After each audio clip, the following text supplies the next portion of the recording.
প্রিয় প্রণয়িনী পর্ব সংখ্যা ১৯। লেখনীতে জান্নাত নুসরাত। ঝিরে ঝিরে বৃষ্টি থেমেছে অনেক আগে। আকাশ এখন মেঘের আড়ালে ঢাকা। হয়তো আবার সন্ধ্যার আগে বৃষ্টি হবে। নুসরাত ইরহামের সাথে কাঁধ মিলিয়ে বাহিরে বের হতে হতে আর চোখে তাকালো গ্যারেজের দিকে। ইরহামের তারায় পেছনে ভালো করে দেখতে পারল না। দ্রুত পা চালিয়ে সামনে যেতে যেতে নুসরাত ইরহামকে জিজ্ঞেস করলো, কোথায় যাচ্ছি আমরা?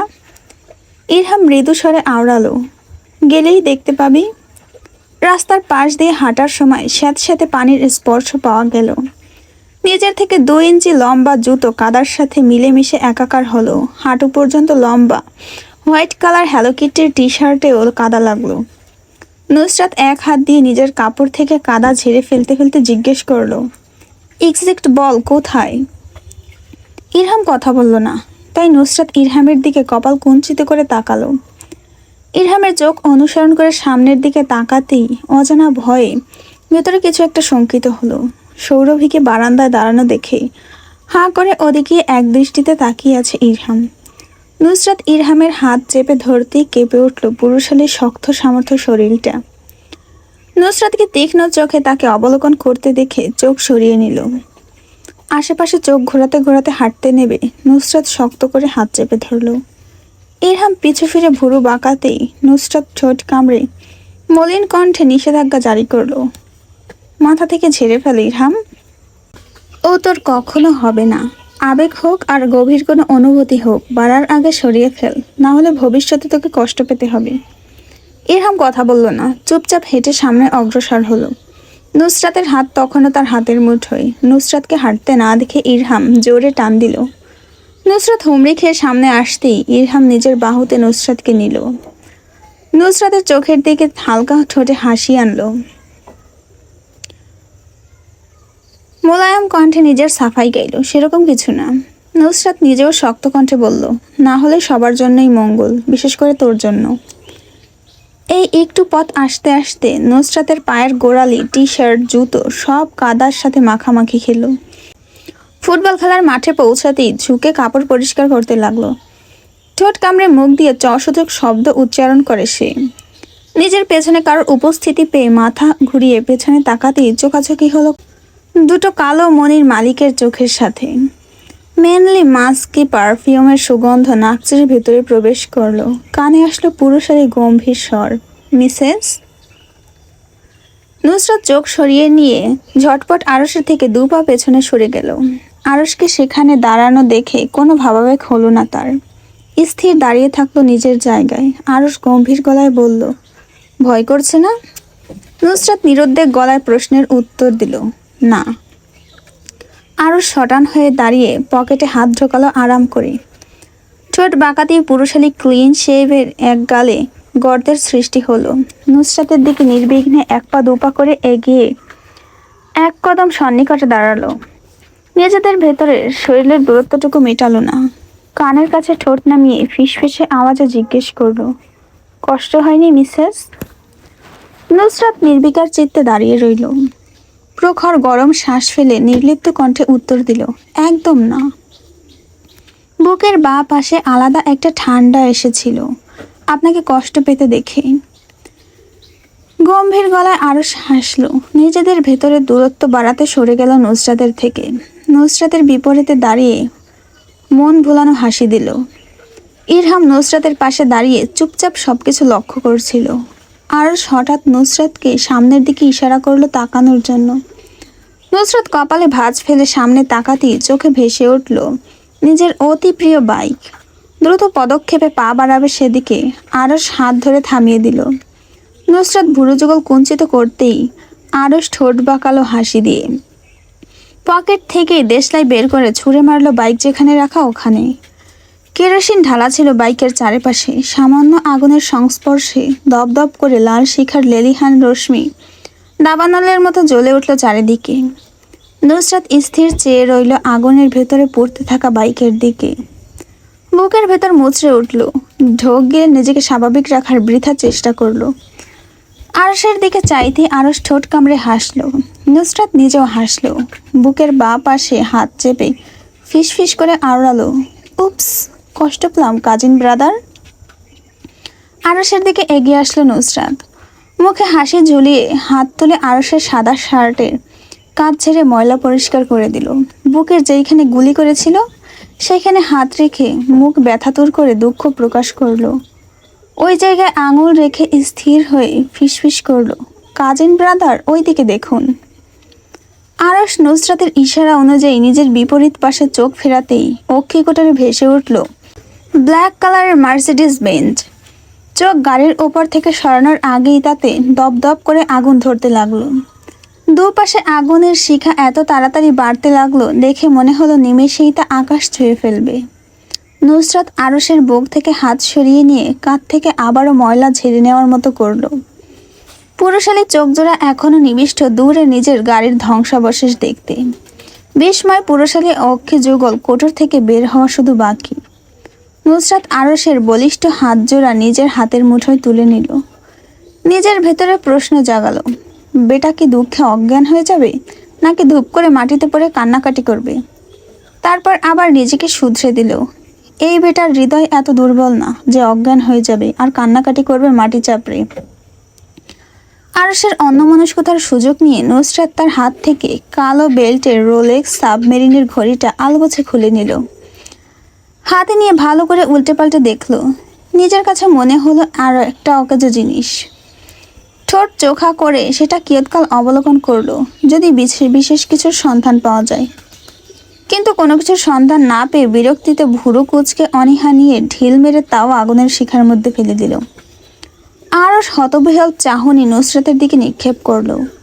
পুরুষালী শক্ত রাগী চোখের চাহনি নিজের উপর উপলব্ধি করে নুসরাত বোকার মতো আরশের পানে চাইল। এমন ভাব নিল যে সে কিছুই বোঝে না, এখানে কি হচ্ছে তা তার মতো বাচ্চার বোঝার বাহিরে। নুসরাত আরশের থেকে দূরে সরে যেতে যেতে আওড়ায়, আশা করি আজকের রাতে অনেক ভালো ঘুম হবে মিস্টার ব্রাদার। নুসরাত এতটুকু কথা শেষ করে নিয়ে পা বাড়ালো বাড়ির দিকে।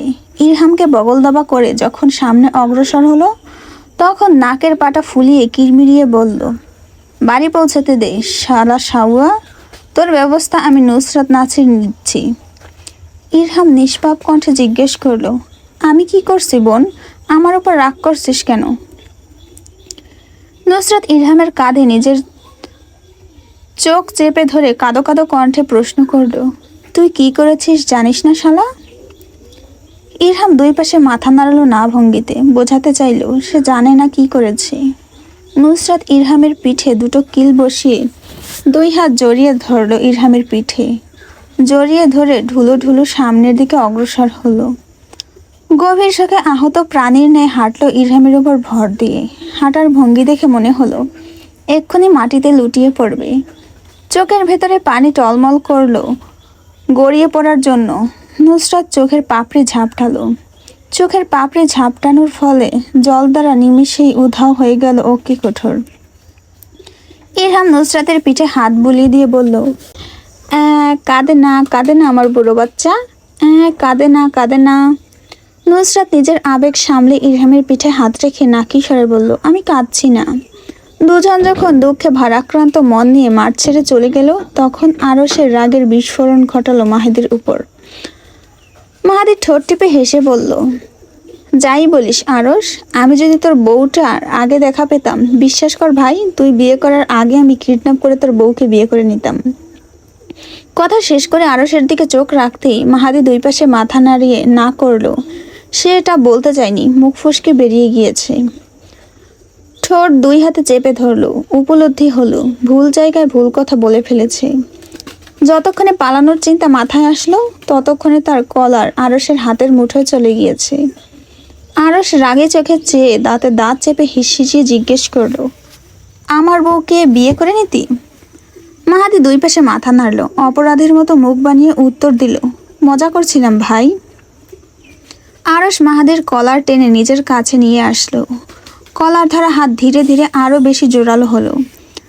দাঁতে দাঁত চেপে কণ্ঠ খাদে নামিয়ে বলে উঠল, কিন্তু আমি তো এটা সিরিয়াসলি নিয়েছি, এখন কি হবে? বাড়ি ফিরে নুসরাতের কান্নাকাটি শুরু হলো। যেরকম সেরকম কান্না নয়, সোফার মধ্যে মুখ চেপে কান্না। কোনো শব্দ হলো না। সবাই শুধু চুপচাপ দাঁড়িয়ে দেখলো। ইরহাম সান্ত্বনা দেওয়ার জন্য পিঠে হাত বুলিয়ে নিয়ে বলে উঠল, হয়েছে, আর কান্নাকাটি বন্ধ কর। নুসরাত ইরহামের সান্ত্বনা বাণী কানে তুলল না। নিজের গা থেকে ইরহামের হাত সারিয়ে ঝাড়ি মেরে বলল, তোর পশ্চাৎ দেশে লাথি মেরে এখান থেকে বের করার আগে তুই ভালোই ভালোই বের হয়ে যা। নুসরাতের কথায় ইরহামের কিছু মনে হলো না, ঠোঁট ফুলিয়ে শ্বাস ফেলল। নুসরাতকে একা থাকার সুযোগ করে দিয়ে দোতলায় মমর সাথে কথা বলতে চলে গেল। সন্ধ্যাবেলা নাসির সাহেব জরুরি তলব দিলেন নুসরাতকে। না চাইতেও নুসরাতকে মুখ ফুলিয়ে উঠে আসতে হলো সেখান থেকে। সোফায় অনেকক্ষণ মুখ চেপে ধরে রাখায় মুখে লাল লাল দাগ পড়ে গিয়েছে। চোখগুলো কান্নার জন্য লাল হয়ে টইটম্বুর হয়ে আছে। কারোর সাথে বাক্য ব্যয় করলো না, সবাইকে পাশ কাটিয়ে চলে গেল দোতলায়। নাজমিন বেগম নুসরাতকে মুখ ফুলিয়ে চলে যেতে দেখে ইশরাতের উদ্দেশ্যে জিজ্ঞেস করলেন, কি হয়েছে, চোখগুলো ওরকম হয়ে আছে কেন? ইশরাত দীর্ঘশ্বাস ফেলল, ধীরে ধীরে বলে উঠল, ভাইয়ের সাথে ঝগড়া হয়েছে তাই মুখ ফোলাচ্ছে। নাজমিন বেগম মাথা নাড়লেন। কিচেনে যেতে যেতে ইশরাতকে ইশারা করলেন চলে যাওয়ার জন্য। ইশরাত চলে যেতেই নিজের ফোন কিচেন কাউন্টার থেকে নিয়ে কল করলেন লিপি বেগমকে। প্রথম রিং হতেই পিক করে ফেললেন তিনি। নাজমিন বেগম বললেন, হ্যালো আপা। লিপি বেগম নিজেও ঝটপট উত্তর দিলেন, হ্যাঁ আমি তোকে ফোন দিতে যাচ্ছিলাম, এর মধ্যে দেখি তুই ফোন দিয়েছিস। নাজমিন বেগমের কপালে ভাঁজ পড়ল, ঠোঁট টিপে চিন্তিত গলায় শুধালেন, কিছু হয়েছে আপা? লিপি বেগম উত্তর দিলেন, তেমন কিছু না, আরও সে একটু রাগ করছে। লিপি বেগম একটু সময় থেমে শুধালেন, তোর ওখানে কোনো সমস্যা হয়েছে? নাজমিন বেগম হালকা হাতে কপাল টিপে উত্তর দিলেন, আপা আমার মনে হচ্ছে আরশ আর নুসরাত মিলে কিছু একটা করেছে। লিপি বেগম কপালে গাঢ় ভাঁজ ফেললেন, জিহ্বা দিয়ে ঠোঁট ভিজিয়ে নিয়ে বলে উঠলেন, আমারও মনে হচ্ছিল, রাগে হিস হিস করছিল। আর মাহাদিও। কথাটা বলতে বলতে থেমে গেলেন। হেলাল সাহেব ওনাকে ডাকছেন পেছন থেকে। লিপি বেগম প্রতি উত্তরে আসছি বললেন। নাজমিন বেগমের উদ্দেশ্যে মলিন গলায় বললেন, তোকে পরে ফোন দিচ্ছি মেজো। আর একটা কাজ করিস, নুসরাতের উপর নজর রাখিস, আর আমি আরশের উপর নজর রাখবো। আমারটার মতিগতি ঠিক লাগছে না, কখন কি করে বসে কে জানে। তোর ভাই ডাকছে, পরে কথা বলবো নাজমিন। নাজমিন বেগম ঠিক আছে বলতেই লিপি বেগম তাড়াহুড়ো করে ফোন কেটে দিলেন। মোবাইল হাতে রেখে এভাবে দাঁড়িয়ে থেকে চিন্তা করতে লাগলেন। আকস্মিক মাথায় আসলো, আপা মাহাদির কথা কিছু একটা বলছিলেন, ওর কি হয়েছে? নাসির মঞ্জিলে আবারও গভীর সভা বসেছে। গভীর সভায় কোনো কথা হচ্ছে না, নিশ্চুপ বসেই সবাই প্রহর গুনছে। ইশরাত ঘড়ির পানে একবার চেয়ে সময় দেখে নিল। সন্ধ্যা 6:50। দীর্ঘশ্বাস ফেলে টেবিলে মাথা রেখে শুয়ে পড়ল। যা বুঝলো আজ এভাবেই বসে থাকতে হবে। নুসরাত কিছু একটা আঁকাআঁকি করছে A4 সাইজের পেপারে। ইশরাত উঁকি দিয়ে দেখতে চাইল তার আগেই নুসরাত আতঙ্কিত হাতে লুকিয়ে ফেলল কাগজে নিজের মুঠোয় নিয়ে। ইশরাত এক ভুরু উঁচু করে বোনের উদ্দেশ্যে প্রশ্ন ছুড়ল, ওসব কি? নুসরাত না বোঝার ভান করল, ফিসফিসিয়ে শুধালো, কি সব কি? ইশরাত কথা বাড়ালো না, চুপটি করে বসে রইল। বাহির থেকে ইন্টারকম বাটনে চাপ দেওয়ায় বেল বেজে উঠল। ইশরাত উঠে দেওয়ালের কাছে গেল। ইন্টারকম হ্যান্ডপিস হাতে নিয়ে কানে লাগাতে জাইনের মোলায়েম কণ্ঠ ভেসে আসলো, ইজ এনিওয়ান লিসেনিং? ইশরাত মৃদু আওয়াজে উত্তর দিল, জি শুনছি। জায়ান গলা খাকানি দিল, মৃদু কণ্ঠে বলল, গেট খুলো ইশরাত, আমরা দাঁড়িয়ে আছি। ইশরাত দেওয়ালে মাউন্টেড ইন্টারকম হ্যান্ডসেট লাগিয়ে রাখলো। ঠোঁট টিপে কিছু বলার পূর্বেই দেখলো নাসির সাহেব আর নুসরাত দুজন একসাথে বসে মোবাইলে কিছু একটা করছে। সে এগিয়ে যেতেই দেখলো দুজন বাড়ির বাইরে সিসি ক্যামেরা চেক করছে। আরও একটু কাছে যেতেই দেখলো নুসরাত ফিসফিসিয়ে বলছে, আব্বা এত কম জিনিস নিয়ে এরা কি করতে আসছে? একবার দেখুন, মাত্র 20 প্যাকেট মিষ্টি আর শুধু ফল 4-5 জাতের। এই ঘরে যে এত মানুষ আছে তারা কি জানে না? ইশরাত পেছন থেকে তেরছা স্বরে বলে উঠল, মাত্র 4 জন মানুষ, এত বেশি তো না। নুসরাত বিরক্তিতে কপাল কুঁচকে ফেলল। অভিযোগ করার মতো করে বলল, উফ আব্বা, এই মেয়েকে সরান। এর জন্য আমি ঠিকমতো মানুষের ব্যাপারে কথাও বলতে পারি না। ইশরাত নুসরাতকে ঠিক করে দিয়ে বলল, ওইটা কথা বলা হবে না, মানুষের পিঠে পিছে তার নামে পরনিন্দা করা হবে। যা, আমরা পরনিন্দাই করলাম, তোর এখানে কি? যা, তোর শ্বশুর আর তোর আব্বার শ্রদ্ধেয় ভাই এসেছে, তাদের আপ্যায়ন কর। ইশরাত ঠোঁট বাঁকিয়ে হাসল, কোমরে এক হাত চেপে ধরে বলল, ফর ইয়োর কাইন্ড ইনফরমেশন, আমার একার শ্বশুর নয়, আপনারও শ্বশুরও নেই। নুসরাত কাঁধ ঝাঁকালো, অবজ্ঞা করলো ইশরাতের কথা। মৃদু আওয়াজে হাসতে হাসতে বলে উঠল, আপনার শ্রদ্ধেয় শ্বশুর অনেক আগেই আমাদের ডিভোর্সের ব্যবস্থা করে ফেলেছেন, তাই এই বিয়ে বেশি দিন স্থায়ী হবে না, আর উনি আমার শ্বশুর থাকবেনও না। হা হা। নাসির সাহেব নুসরাতের কথা সহমত পোষণ করলেন। ইশরাত তীক্ষ্ণ কণ্ঠে জিজ্ঞেস করলো, তাহলে তুই কি আর বিয়ে টিয়ে করবি না? নুসরাত শ্রাগ করলো, ঠোঁট কামড়ে হেসে উঠল, ভুরুক্ষেপহীন গলায় প্রশ্নের পিঠে প্রশ্ন করলো, তোকে বলেছি আমি বিয়ে করব না, নিজের পছন্দ অনুযায়ী একটা হ্যান্ডসাম লাকড়ে বিয়ে করব। ইশরাত ভেঙচি কাটলো। নুসরাতের দিকে চেয়ে থেকে বিরক্তির সহিত বলল, দেখে নেব। যা, একটা বাজি ধরি, আরশ ভাইকে ছাড়া তুই আর কাউকে বিয়ে করবি না, আর তুই করতে চাইলেও আরশ ভাই কখনো হতে দিবে না, এটা আমি 100% শিওর। তুই জিতলে আমার কার্ড তোকে 1 সপ্তাহের জন্য দেব, আর আমি জিতলে তোর কার্ড আমাকে 1 সপ্তাহের জন্য দিবি, রাজি? নুসরাত উপর নিচ মাথা দোলালো। নাসির সাহেবের দিকে তাকিয়ে ইশরাত বলল, আব্বা আপনি সাক্ষী, পরে যেন মিথ্যা না বলে। নাসির সাহেব মাথা নাড়লেন। ইশরাতের হঠাৎ টনক নড়ল, মৃদু লাফ দিয়ে উঠে বলল, আব্বা গেট খুলতে ভুলে গিয়েছি, জাইন বলছিল গেট খোলার জন্য। নাসির সাহেব আর নুসরাত নিরুৎসাহিত গলায় একসাথে বলে উঠলেন, তো কি হয়েছে, এখন খুলে দিলেই হলো। ইশরাতকে ঠাই দাঁড় করিয়ে রেখে নাসির সাহেব আর নুসরাত পা মিলিয়ে বের হয়ে গেল লাইব্রেরি রুম থেকে। নুসরাত নাসির সাহেবের সাথে পা মিলিয়ে বের হলো। নাজমিন বেগম ওয়াশরুমে ছিলেন। নুসরাত আর নাসির সাহেবকে হেলে দুলে বাহিরে যেতে দেখে পেছন থেকে ডেকে শোধালেন, বাপ মেয়ের কোথায় যাওয়া হচ্ছে শুনি? নুসরাত দ্রুত পদক্ষেপে বের হতে হতে বলল, আব্বাকে জিজ্ঞেস করো আম্মা। নাজমিন বেগম নাসির সাহেবের দিকে প্রশ্নাত্মক চাহনি নিক্ষেপ করতেই তিনি বললেন, ইশরাতকে জিজ্ঞেস করো। ইশরাতের দিকে ফিরে তাকানোর আগেই নিষেধাজ্ঞা জারি করলেন, এবার বলিস না তুই অন্য কাউকে জিজ্ঞেস করতে। ইশরাত অবাক চোখে জিজ্ঞেস করলো, কি হয়েছে সেটা তো আগে বলবে, কাকে কি জিজ্ঞেস করব? নাজমিন বেগম চোখ পাকিয়ে রেখে অতিষ্ঠ ভঙ্গিতে জানতে চাইলেন কে এসেছে। ইশরাত হাফ ছাড়লো, মোলায়েম কণ্ঠে উত্তর দিল, ও এই ব্যাপার, বড় আব্বু এসেছেন। নাজমিন বেগম ইশরাতের সাথে আর কোনো বাক্য ব্যয় না করেই কিচেনের দিকে দৌড় দিলেন। ইশরাতের উদ্দেশ্যে হাঁক ছুড়ে বললেন, যা, রুমে গিয়ে কাপড় চেঞ্জ কর, আর মুখে কিছু লাগিয়ে নে, কাজের মহিলার মতো লাগছে তোকে। ইশরাত দীর্ঘশ্বাস ফেলে উপরে চলে গেল। বাড়ির বাহির থেকে মানুষের গমগমে স্বর ভেসে আসলো। নুসরাতেরও কিছু উদ্ভট কথা কানে আসলো ইশরাতের। নিজেকে এইসব শোনা থেকে অনেক কষ্টে থামিয়ে রুমে গিয়ে রুম লক করে দিল। কাবার্ড খুলে দাঁড়িয়ে রইল কি পরবে ভেবে। পছন্দসই কোনো কিছুই খুঁজে না পেয়ে সাদা রঙের একটা 3 পিস বের করে নিয়ে আসলো। সেটা গায়ে লাগিয়ে কিছুক্ষণ ঢং করলো, তারপর ঝটপট ওয়াশরুমে ঢুকে চেঞ্জ করে বের হয়ে আসলো। চুল খোপা করে ওড়না গায়ে ঝুলিয়ে নিয়ে নিচে দৌড়ালো নাজমিন বেগমের হাতে হাতে কাজ করে দেওয়ার জন্য। নিকশ কালো অন্ধকারে ডুবেছে রজনী। ডুপ্লেক্স বাড়িটার বাহিরে জমকালো আলোয় সুসজ্জিত। গেট খুলে যেতেই প্রথমে বাড়ির ভেতরে পা রাখলেন সৈয়দ হেলাল আহমদ। নাসির সাহেব হাসি মুখে এগিয়ে এসে বিনয়ী কণ্ঠে বললেন, আসসালামু আলাইকুম বড় ভাইয়া, আপনি এখানে আসায় আমি অনেক খুশি হয়েছি।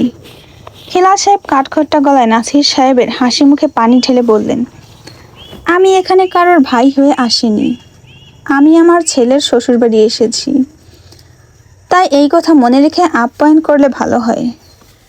নুসরাত নাসির সাহেবকে ঠেলে দূরে সরিয়ে দিল। নিজের ঠোঁটে মেকি হাসি ঝুলিয়ে সামনে এসে ঠাট্টা করে বলল, ইশরাতের শ্বশুর আঙ্কেল ছেলের শ্বশুরবাড়ি প্রথম আসলেন আর এই সামান্য জিনিস নিয়ে আসলেন, এটা কি একটু বেশি কঞ্জুসি হয়ে গেল না? জাইন নুসরাতকে পাশ কাটিয়ে ভেতরে ঢুকতে ঢুকতে বলল, উপস শালিকা, আমি তো ভুলেই গিয়েছিলাম এই বাড়িতে আপনার মতো একজন ভয়ঙ্কর খাদক আছে। আশা করি ভবিষ্যতে এরকম ভুল আর হবে না। নুসরাত হাসল। জাহিনের কথায় কোনো প্রত্যুত্তর করলো না। জাহিন মনে করলো তার কথায় নুসরাত দমে গিয়েছে, কিন্তু সে যে অন্য মতলব মাথায় আসছে তা ধারণা করতে পারল না। জাহিন বাড়ির ভেতরে পা রাখতেই নুসরাত পেছন থেকেই ডাক দিল। পিছু ফিরে চাইতেই নুসরাত জাহিনের শার্টের দিকে ইশারা করে বলল, কালো শার্টে ভালো লাগছে আপনাকে, হাড্ডি ভাঙা ডাক্তার। জাহিন নিজের চওড়া কাঁধ ঘুরিয়ে এমনভাবে ভেতরে প্রবেশ করলো যেন নুসরাতের কথা তার কানেই যায়নি। ধীরে ধীরে বাড়ির কর্তারা ভেতরে ঢুকতে ঢুকতে আলিঙ্গন করলেন নুসরাতের সাথে। দুজনেই মাথায় হাত বুলিয়ে দিয়ে নুসরাতের কপালে চুমু খেলেন। নাসির সাহেব, সোহেব সাহেব আর সৈয়দ সাহেবের সাথে আলিঙ্গন করে ততক্ষণে ভেতরে প্রবেশ করেছেন। বাড়ির দুইজন কর্ত্রী সবাই এসে গিয়েছে।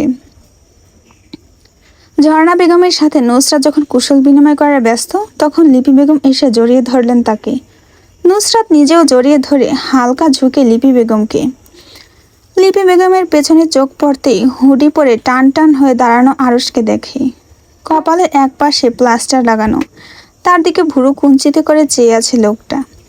নুসরাতের পলিশ কপালে ভাঁজ পড়ল। সামান্য ভুরু কুঞ্চিত করে আরশের চোখে চোখ রেখে সরে আসলো। লিপি বেগম প্রশ্ন করলেন, আমাদের বাড়িতে আসো না কেন তুমি? নুসরাত চোখ সরিয়ে নিয়ে আসলো। অপ্রস্তুত হেসে মৃদু স্বরে বলল, জি আসবো। লিপি বেগম গালে কপালে সূক্ষ্ম চুমু খেয়ে সামনে চলে যেতেই আরশ এসে দাঁড়ালো নুসরাতের সামনে। কিছু বোঝে ওঠার আগেই গ্রীবাদের সামান্য বাঁকিয়ে নুসরাতের কোমর ধরে টেনে নিজের কাছে নিয়ে আসলো। গম্ভীর গলায় শোধালো, বেআইন কি সবাইকে ফ্রিতে চুমুক আর হাঁক দিচ্ছেন নাকি? নুসরাত নিজের হাত দিয়ে আরশকে ঠেলে দূরে সরাতে চাইল। আরশ সরল না, আরও এগিয়ে আসলো তার সন্নিকটে। এক হাত দিয়ে নুসরাতের মাথা শক্ত করে নিজের বুকের ডান পাশে চেপে ধরল।